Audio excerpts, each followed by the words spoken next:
Hola, ¿qué tal? Bienvenidos a este podcast, un espacio para dejar valores, principios y reflexionar acerca de diferentes temas. Hoy vamos a hablar acerca de todo lo que tiene que ver con la violencia, la mujer, con todo lo que fue en su momento las atrocidades cometidas durante el conflicto armado interno de nuestro país. Nos acompaña Sara Morales. Ella es fundadora y vocera nacional de la Corporación Rosa Blanca. Sara, bienvenida a este espacio. Muchísimas gracias, Felipe. Muy amable por invitarme. Bueno, ahora es vocera usted de una causa que agrupa a ¿cuántas mujeres? Bueno, en este momento somos alrededor de casi 800 mujeres en proceso de acreditación, en procesos ante la magistratura, ante la Jurisdicción Especial para la Paz, pero realmente somos las reales historias de lo que pasó en nuestro país, de esa niñez que se nos fue arrebatada y que pues hasta antes del proceso de paz no se conocía. He escuchado mucho las voces de ustedes alzarse en alto y decir esto se invirtió.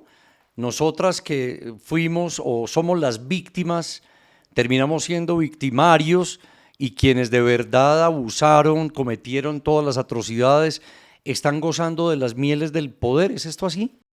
Pues es que es indignante para nosotros cada actividad que tengamos que hacer, verlos a ellos gozando de las mieles, cuando nosotras fuimos perseguidas o estamos siendo perseguidas por parte, porque hay que decir la verdad, las FARC no se ha acabado.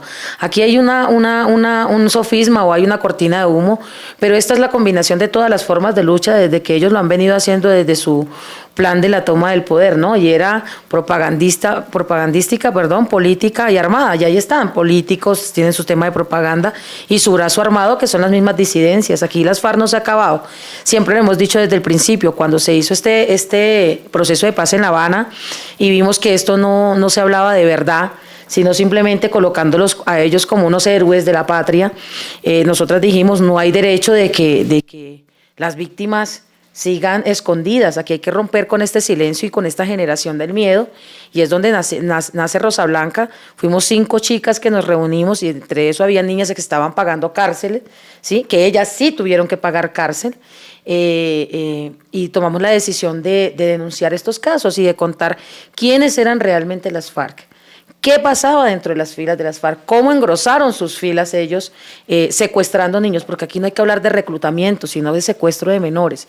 Esa palabra reclutamiento se tiene que acabar, porque aquí eso es un secuestro. Cuando se llevan a un niño de una escuela, cuando se llevan a un niño de una finca, lo están secuestrando y lo están sometiendo o utilizándolo para la guerra. Obligatoriamente, eso es obligado. Obligado. Eso fue lo que le pasó a usted porque, Sara, usted era alias Selena en las FARC. ¿Cómo empezó su historia? ¿A qué edad? ¿En qué zona del país? Bueno, yo soy reclutada a la edad de 11 años en Barrancabermeja, Santander, por el bloque del Magdalena Medio, al mando de Pastor Alape.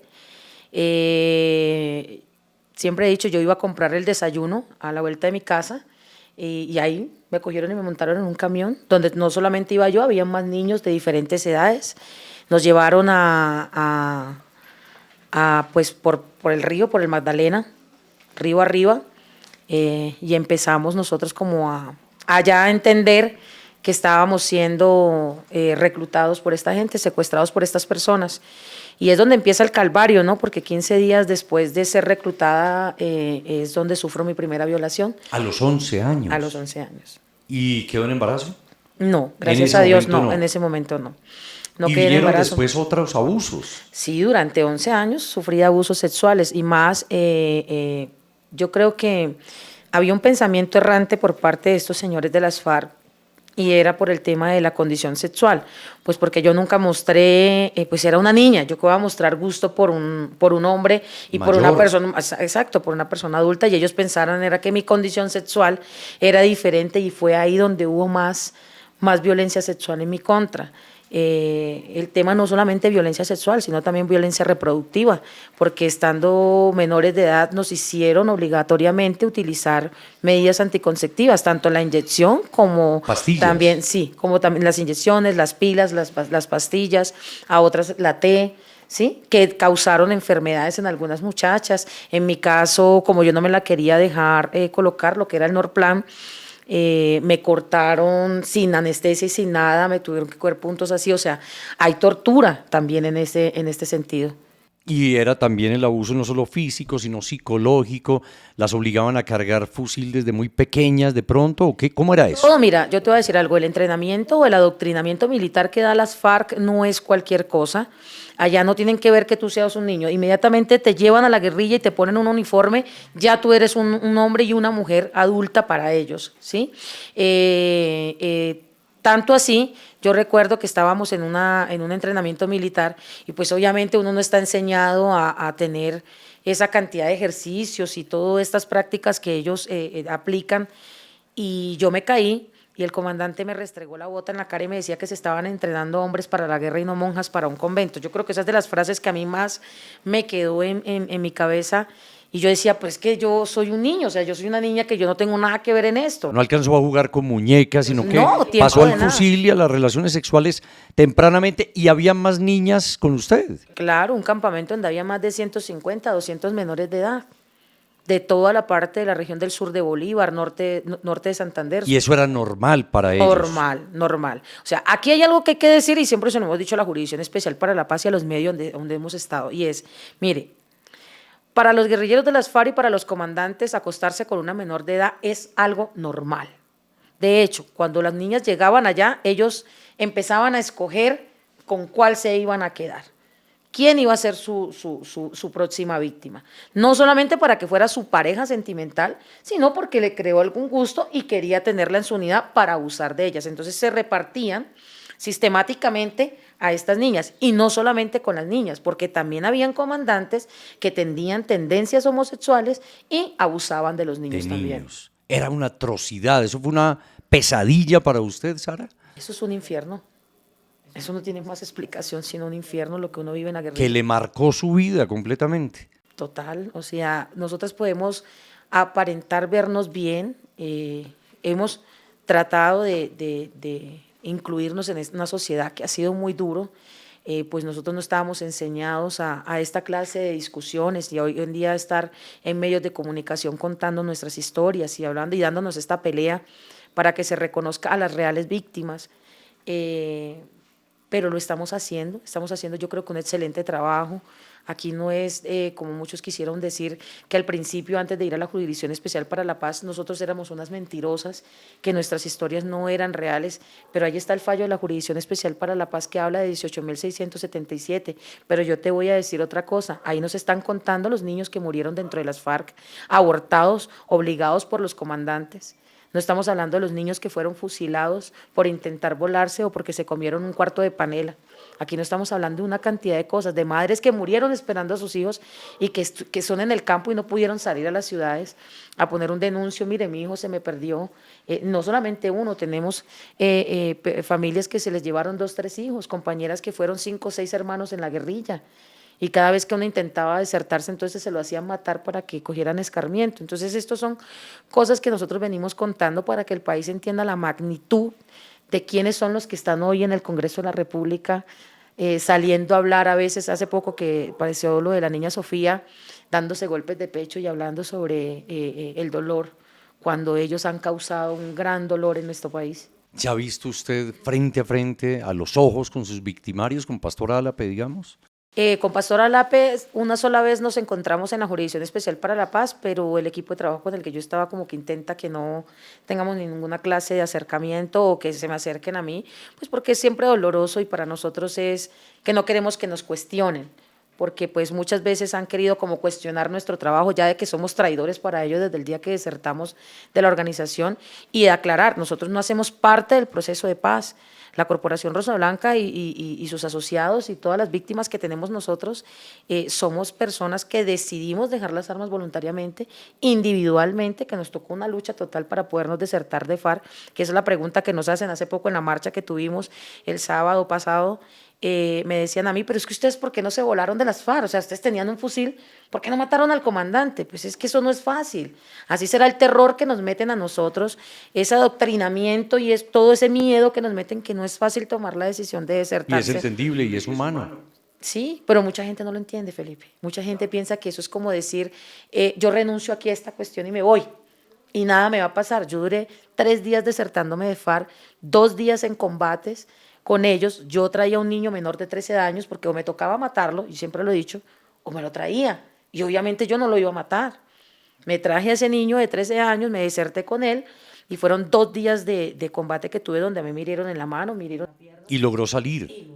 ¿Después de cuántos años? después de 11 años. 11 años en las FARC. ¿En qué frente? En el del Magdalena Medio. Elena Medio. No tuve nunca un frente porque yo pertenecía a las compañías de orden público por lo regular y a una unidad especial que era la unidad de emisoras porque pues yo fui locutora de radio en La Voz de la Ok. Resistencia de las FARC en el Magdalena. Trabajaba en radio en las FARC. ¿Cómo ve usted ahora el país? Mal.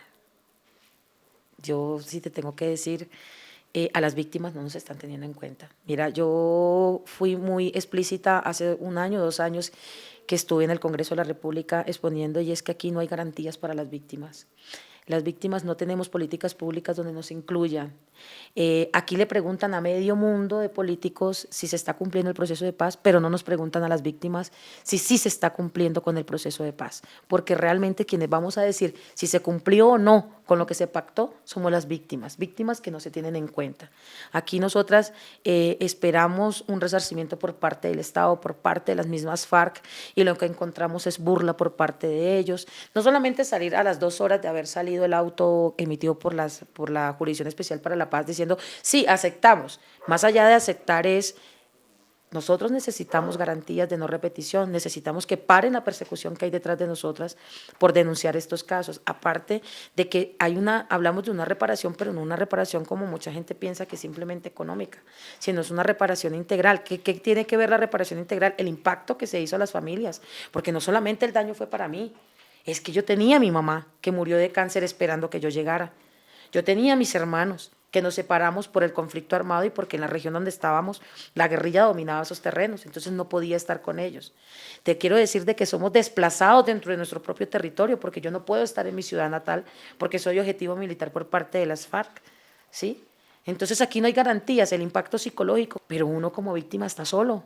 Vamos a la unidad de víctima, si es para una reparación o para algo, hay que esperar meses, años para que pase y para que llegue. O sea, no hay mecanismos ni herramientas reales para que las víctimas puedan hacer una reparación justa, donde se involucre a su familia. ¿Cuál es el llamado concreto que usted hace, Sara? No solamente a que nos escuchen, sino a que nos ayuden, a que no nos usen.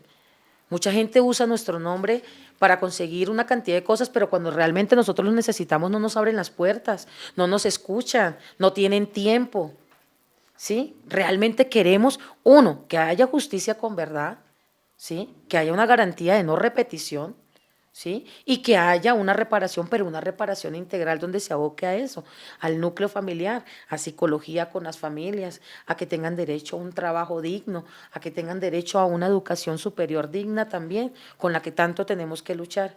En este caso, mira, 2 días después de haberse emitido el fallo al salir el auto por la Jurisdicción Especial para la Paz, la UIA me manda un acto a mí diciendo que me van a desmontar medidas de seguridad cuando son las medidas de seguridad más mínimas. ¿No tiene usted protección en este momento? En este momento no cuento con protección, ¿Y entonces tiene susto? ¿Tiene miedo?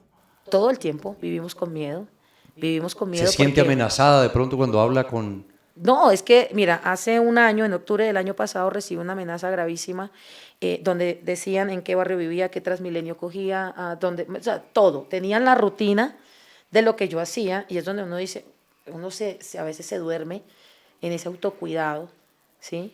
Se nos olvida que tenemos, y hay que decirlo así, personas que viven pendientes de nosotros para hacernos daños. Si le pasa algo, ¿a quién responsabiliza usted? No, yo responsabilizo automáticamente a esta gente de las FARC, porque para mí son los mismos. Yo aquí que disidencias, que nada, no, esto es la misma. Esto es la misma vertiente, la misma situación. Es más, y yo quiero que Colombia entienda que lo que pasó desde el 86 al 2016 está volviendo a pasar ahora. Otra vez están llevando a los niños y no estamos haciendo absolutamente nada por detener esto.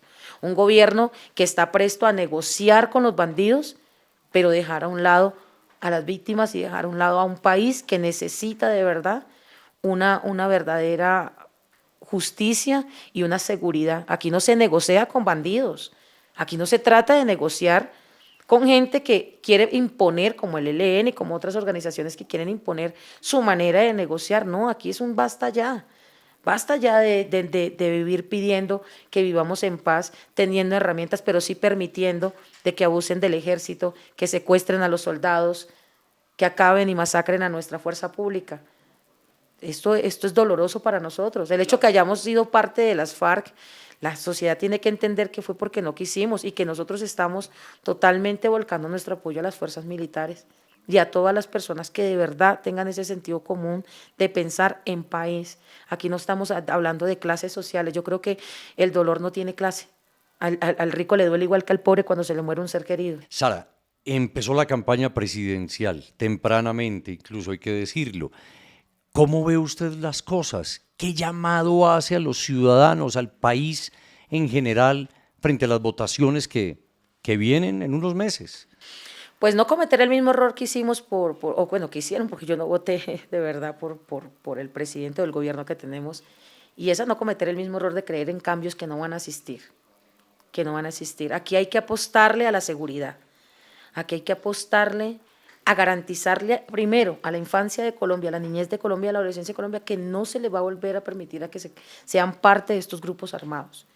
En las universidades, no sé cómo hacer que hagan programas para que en las universidades no entren esta clase de programas de la guerrilla, como lo vienen a hacer, esta pedagogía comunista que se ha venido haciendo en las universidades, en algunos colegios públicos de Bogotá. ¿Hay adoctrinamiento ahí? Adoctrinamiento En la política, academia. en academia por parte de estas organizaciones.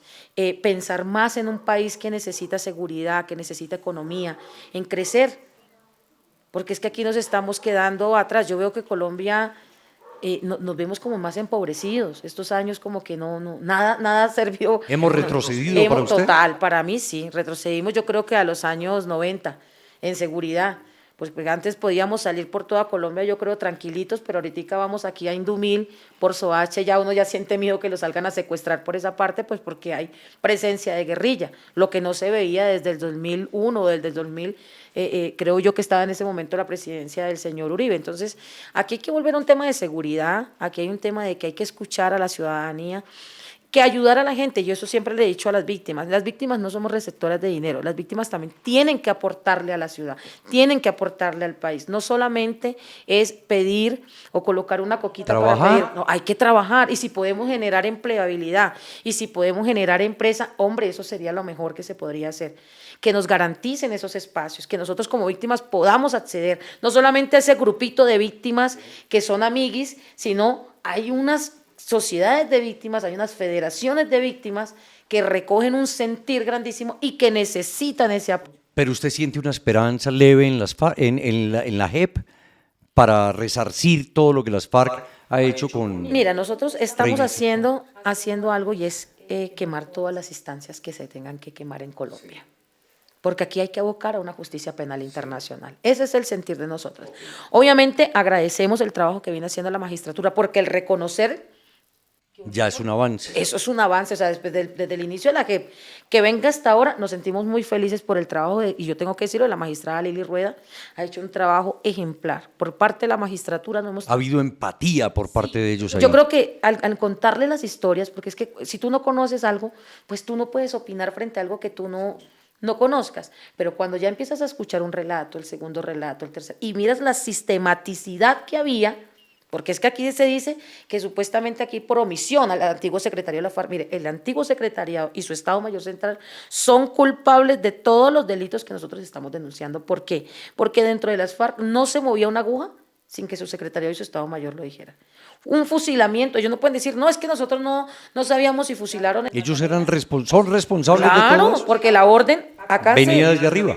Acá la asamblea decidía fusilamiento, pero quienes sí decidían en sí, si se hacía o no se hacía, era el secretario del Estado Mayor Central. Y había que esperar esa orientación. En mi caso fueron 3 consejos de guerra que me hicieron y los 3 dieron fusilamiento. Afortunadamente, pues mi conducta dentro de las FARC no fue una conducta de disciplina ni de nada. Pero 3 veces estuvo a punto de ser fusilada. Intentaron matarme, Y obviamente. múltiples violaciones. Uno de los consejos de guerra que me hicieron fue porque pues uno de los comandantes yo ya lo había informado, entonces empezó a buscar la manera de cómo detenerme, de ponerme el lazo en el cuello y amarrarme para que me fusilaran. Afortunadamente no lo hicieron porque mi comportamiento y mi conducta no era la que él decía que supuestamente yo tenía. Entonces, mira, y así hacían con muchos. Entonces, ya no me sirve, entonces matémoslo, acabémoslo. Y esto fue algo en toda FARC que se dio. Hace poco hablábamos con uno de los compañeros que hace parte de Manos por la Paz, que es otra agrupación intrafila, porque es que Rosa Blanca es una organización intrafila, y esto sí lo quiero decir, y es, Rosa Blanca no es una organización que busca verdad, como las otras organizaciones de víctimas que quieren saber cómo, por qué. No, nosotros somos una organización intrafila que aportamos verdad, porque le decimos a la gente, fulano de tal en el año tal, en tal campamento, al mando de tan y de tan, fueron los que cometieron esto. Estamos aportándole con fecha, día y hora y lugar, digámoslo así, de dónde se cometieron los hechos. Entonces, esta es la gran diferencia de nuestra organización de víctimas a las otras organizaciones de víctimas que son válidas como nosotros, porque es que el dolor de ellas también es igual. Pero Rosa Blanca es la primera organización intrafila que nace en Colombia en el año 2018, cuando empieza todo este tema del proceso de paz y la Jurisdicción Especial para la Paz. Sara Morales, de Corporación Rosa Blanca, fundadora, vocera en este momento de muchas mujeres que están buscando resarcir ese daño tan grande que se les hizo en tantos años tras haber sido reclutadas o secuestradas, como ella bien lo califica, y fue alias Selena en las FARC. Pues la mejor de las suertes, que avancen y que sigan siendo valientes en ese proceso, en ese camino que han iniciado, y que Dios las proteja, porque yo sé que también tienen temor y tienen sensibilidad frente al tema de la seguridad. Mil gracias, Sara. No, usted es muy amable y siempre pues con Dios de la mano, y invitar a todas las víctimas a participar, pues ese es mi trabajo como vocera y como coordinadora territorial de enlaces territoriales, es invitar a todas las víctimas a despojarnos un poco del miedo. A no quedarse calladas. Y como a dicen, denunciar. como sí. dicen por ahí, no hay que Sí. callar, denuncie. Denuncie, sí. A invitarlas a la Jurisdicción Especial para la Paz, ya que pues ellos están prestos a escucharnos y a brindarnos algunas garantías para que nosotros podamos seguir en este trabajo, de verdad. Sara, admiración total y mil gracias. Vale. Muy valiente. Muy amable.